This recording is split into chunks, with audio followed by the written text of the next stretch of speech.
다가 제가 깨달은 점은 엄밀히 말하면 체벌이라는 게 교권이라고 지금 잘못 연결돼 있다고 저는 생각하는데요. 왜 잘못이냐? 저는 교권이 사교육 때문에 떨어졌다고 생각해서 체벌이 없어서 생겼다고 생각하지 않습니다. 학교 선생님의 공부 가르침이 전부였던 시대에는 그 때리고 안 때리고의 문제를 떠나서 우리가 했다고요. 전폭적이었고.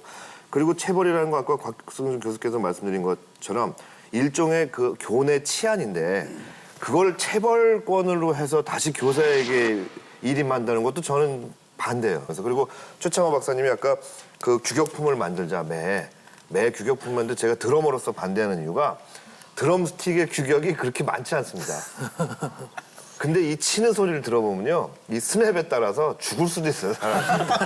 이거 굉장히 중요한 거예요. 규격품을 만든다고 해서 매의 그 충격이 똑같아진다고 생각 안 하고 여기서 우리가 생각해야 되는 건 체벌이냐 처벌이냐를 한번 생각해 보는 게 어떨까 하는 거죠. 자녀들 있으신 분 있잖아요.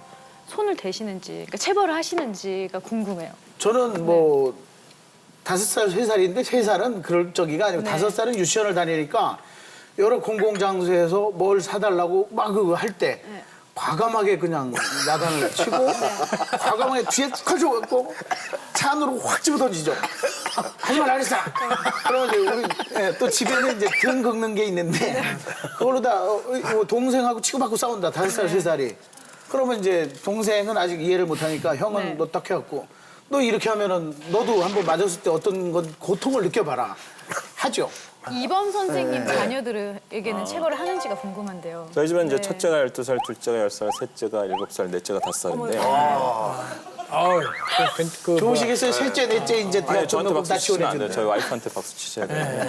다들 그 애국자라 그래가지고. 애국자네요, 진짜. 애국하려고 애를 낳나.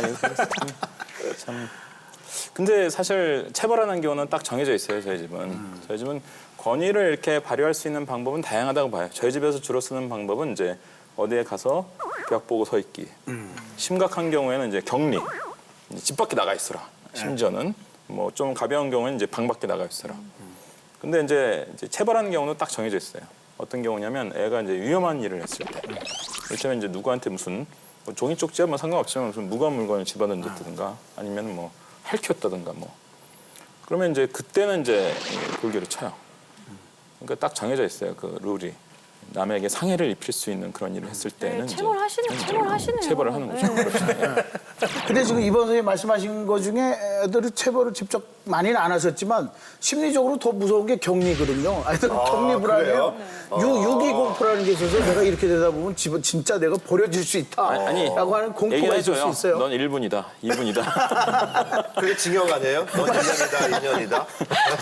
아니, 그러니까 사람이 되려면 이게 늑대 인간이 아니라 사람이 되려면 권위나 이제 그 훈육이란 건 필요한 거죠. 자, 우리 양 실장. 양 실장 아버님이 그 선생님 아니세요? 네, 중학교 근데 선생님이시죠. 뭐 그 어릴 때부터 야 이거 뭐 애들 요새 못 가르치겠다 뭐 교권이 신장돼야지 아니면 체벌을 해 있어야지 그런 얘기 들어본 적 없으세요? 그 아버지한테 최근 또 이런 얘기를 들었어요.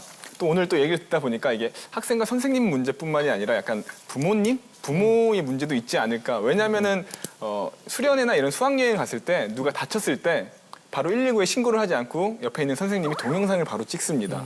그 이유는 부모님이 우리 아들 어떻게 된 거 아니에요? 뭐 오해를 하실까 봐 일단 쓰러지거나 발목이 삐끗했을 때 동영상을 찍어서 구급차에 실려가는 것까지 다 모든 걸 동영상을 찍고 나서 이제 부모님에게 이메일과 이제 동영상을 보내게 되는 요즘 이런 시스템이 되다 보니까 학생과 선생님의 문제도 있지만 부모와 선생님 뭔가 이제 사회적으로 진짜 문제가 되지 않을까라는 생각 저도 하고요. 아버님도 하시는 것 같아요. 가족 간 문제가 심각한 거죠. 그러니까 지금 우리 학교에서 이루어지는 문제의 상당 부분은 사실 우리 가정에서 이루어지는 이 여러 가지 문제들이 투영돼서 나타나는 거예요. 특히 이제 제일 심각한 거는 이제 도련님 공주님들이 이제 양산되고 있다는 건데 이 도련님 공주님 중에 좀 이제 드센 아이들 이런 애들이 이제 뭐 선생님한테 대들기도 하고 이제 뭐 여러 가지 사건 사고를 일으키고 이제 하는 거죠. 뭐 많은 우리 이제 선배 교사들도 있고 뭐 이제 후배들도 있고 그런데 간섭을 하면 오히려 손해다. 그래서 방임적으로 가고 심지어는 요즘에 뭐 그 경찰까지 부르고 더군다나 담임에게 뭐 학부형이 와가지고 뺨을 때리고 그러니까 그런 그 뉴스거리가 안 되고 싶으니까 아예 그런 걸 만들지 않는. 그리고 어느 순간이 되고 대안이 생기면 퇴직을 빨리 해버려서 사실은 그 아까운 재능이 뭐라 할까요? 낭비되는 그런 지금 현실인데 학교 민주화냐, 뭐 체벌이냐 그걸 떠나가지고 저는 얼마나 너무 아까워요. 부모들이 선생님을 무시하는지, 교권이 무너졌는지 볼 수 있는 거거든요. 그러니까 교사한테 어떤 권한을 줄 것이냐는 건 중요한 문제이고 저는 사실 교사한테 긴급 행동권을 줘야 된다고 봐요. 그리고 실제로 긴급 조치권을 주는 그 뭐 선진국 사례들도 꽤 있어요. 그러니까 이제 문제는 뭐냐면 그 긴급 조치의 내용이 이거 회초리는 이거 직접 체벌이거든요. 자, 그럼 이게 이제 사랑의 매냐 폭력이냐 이거 구분할 수 없게 되는 이런 문제가 있는데다가 사실 직접 체벌이면요. 그러면 이거는 사실 형법상 걸리는 거예요. 그리고 우리나라 지금 정부에서도 MB 정부에서부터도 계속 직접 체벌은 금지예요. 2010년 이후에 직접 체벌은 금지입니다. 이제 간접 체벌을 가지고 이제 논란이 벌어지는 거예요. 우리나라 직접 체벌 허용하면요. 유엔 아동 협약에 지금 2000년에 가입했는데 그 탈퇴해야 됩니다.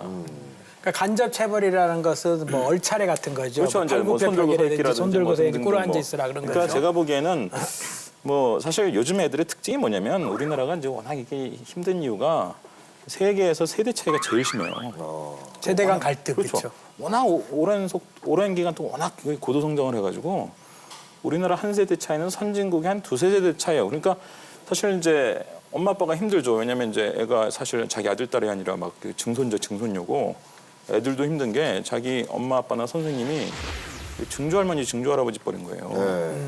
그 정도 세대 차이가 나요. 그래서 옛날 기억으로 요즘 애들 보면 절대로 안 돼요. 요즘 애들의 특징이 뭐냐면 협박이 안 통해요.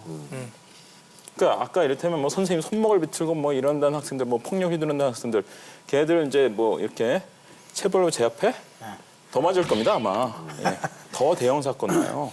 그게 이제 예. 그러니까 훈육은 필요해요. 훈육은 필요한데 그렇다고 교사한테 직접 이 체벌로 바로 대응해라. 직접 그러면 체벌은 안 된다. 더 심각한 문제 생깁니다.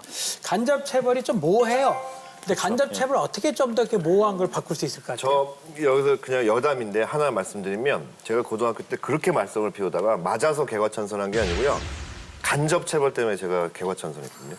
뭐냐면 약 2달을 화장실 청소를 했어요. 혼자. 아, 그거 아주 무서운 거죠. 와, 지금도 저는 생생해요. 그 칼라로 다 보이고 그 향기까지.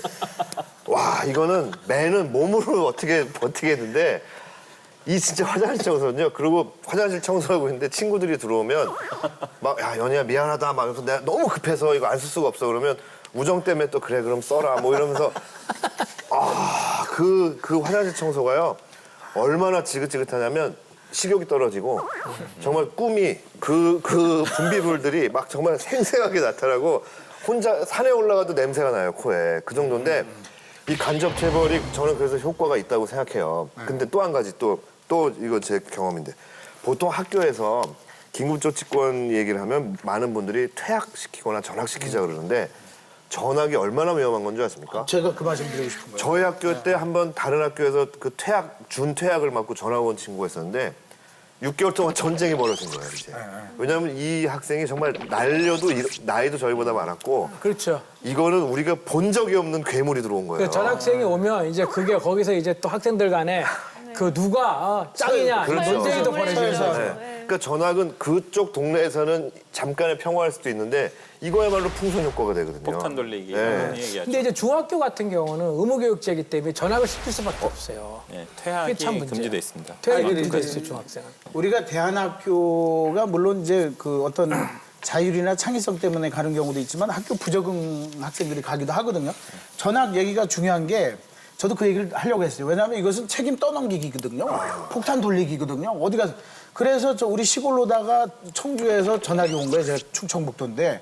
근데 우리 또 선배들도 또 노는 형이 있었을 거 아닙니까?